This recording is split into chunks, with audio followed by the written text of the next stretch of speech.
Bore da, guys. Croeso nôl. Croeso mawr. Welcome back to the 52 Men of the Bible video series that we're doing here at CVM Cymru throughout 2022. We're in week 41 this week, and unwaith eto, mae'n wych bod gyda chi.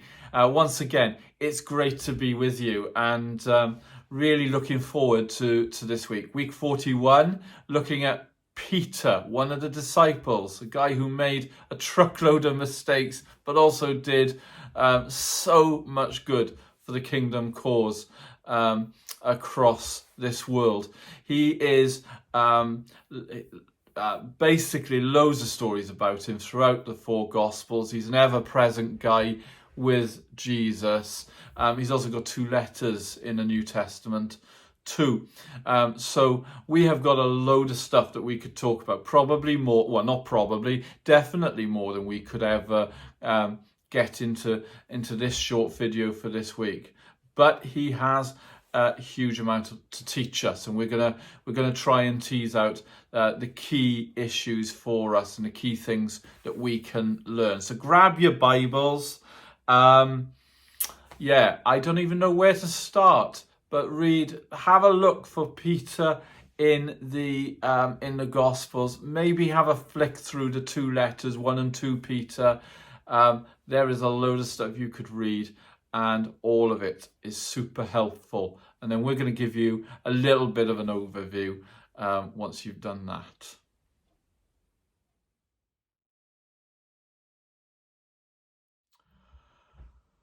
Okay, so an interesting part of Peter's story is that he died around 65 AD-ish, I think.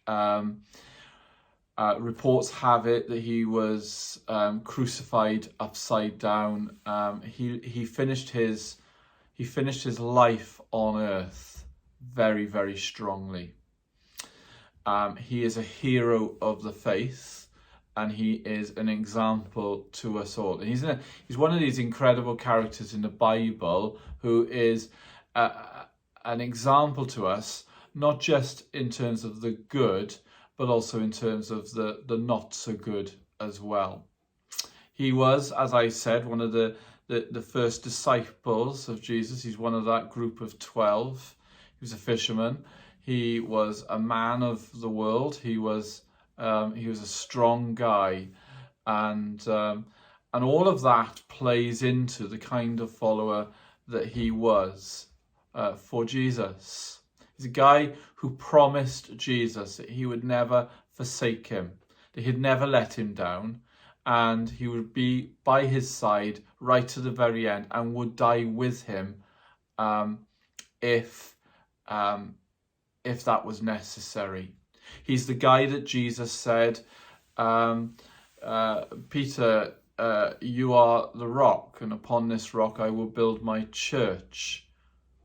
There is so much about Peter's life which is just incredible. I want to mention 3 things. His capacity to mess up is clearly a headline.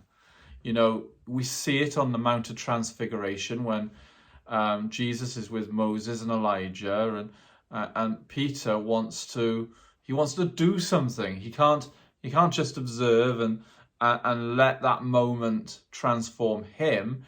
He wants to build 3 shelters, and in that moment he shows that he's not actually getting what the moment is all about. There are other times when he does stuff, but ultimately the real messing up factor of Peter's life is seen right at the very end. As I said, he promised Jesus that he'd be with him right to the bitter end and would die with him if that's what was required. And yet when it came to it, Peter denies him 3 times.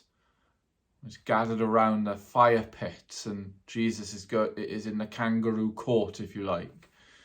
3 times. Aren't you the man who was with that Jesus? No, I never knew him. And he did that 3 times before the cock crowed. Oh man, that was a moment, wasn't it? And yet I look at my own life and I can see there were moments when I had the opportunity to really stand out for Jesus in a tough place, and sometimes I took the easy way out. Not so much verbally denying Jesus, but ultimately the same thing, maybe going quiet or not saying what I should do. Guys, we have all messed up, haven't we? Every single one of us. There's no one of us who hasn't. And what Peter shows us is that it's not game over. That isn't the end of the story. That actually Jesus always gives us another chance. Jesus is the one of second chances and third chances, and over and over and over, giving us chances and chances and chances. We can choose Jesus every time, even if the last time we chose not to follow Jesus. So messing up, part of Peter's story, part of our story, but ultimately not the end of the story, and certainly not game over. He's also famous for walking on the water. So I get massive encouragement from this, that when they were in the water and it was buffeting all over the place, and Jesus comes to them on the water, and the disciples are like, who is that? Who is that? And Jesus announces himself. And Peter says to him, if it is you, Lord, let me come to you. And he says, well, come. And Peter walks on the water. And when he keeps his eyes on Jesus, he continues to walk on the water. But when he looks at the waves, looks at the life and all the stuff that's worrying and buffeting and causing tumult in all of our lives, that's when he sinks. So much like us. But when we keep our eyes on Jesus and we don't look to the right or to the left, we don't look at the mountain of pain, but we look at Jesus, we look at God, we all walk on water. But when we take our eyes off, we sink. We've all been there. And Peter, once again, this story in the New Testament tells us that we will all do that. We do all do that. We are all incredibly human, but Jesus is the one of second, third, fourth chances. It doesn't matter that there are moments in our lives when we sank. The really important thing is that we turn our eyes back to Jesus once again. And then the final thing, the third thing that I want to share with you is that despite all of this, and so many of us loving to read the stories of Peter because it makes us feel better, because he is this man who makes mistakes, as well as really on fire for Jesus. He becomes the giant of the early church, or a giant of the early church. He's up there with Paul, the Apostle Paul.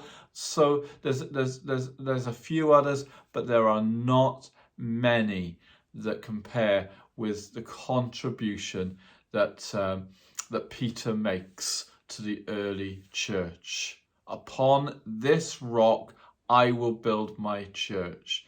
And that's the incredible thing, that despite the mistakes, when Jesus spoke that over him, that was a true word, and it was proven to be true and has been proven to be true. The fact that you and I are part of this wider church, the community of faith, a body of people who love Jesus and seek to follow him with everything they've got, we have so much to be thankful for to Peter.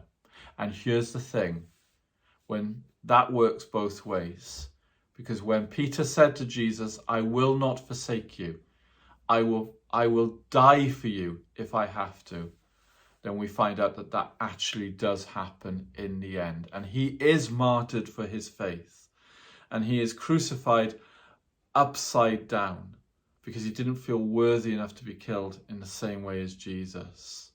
Peter is a hero of the faith. It's why he is in the hall of faith in the New Testament. This is an incredible character, and one we all would just do well to keep on going back and reading about and learning more about, because he is a bit of a role model for us all. Have a great week, guys. Wow, that has been a little bit of a packed few minutes. But what a guy Peter was. I hope he encourages you as much as he encourages me.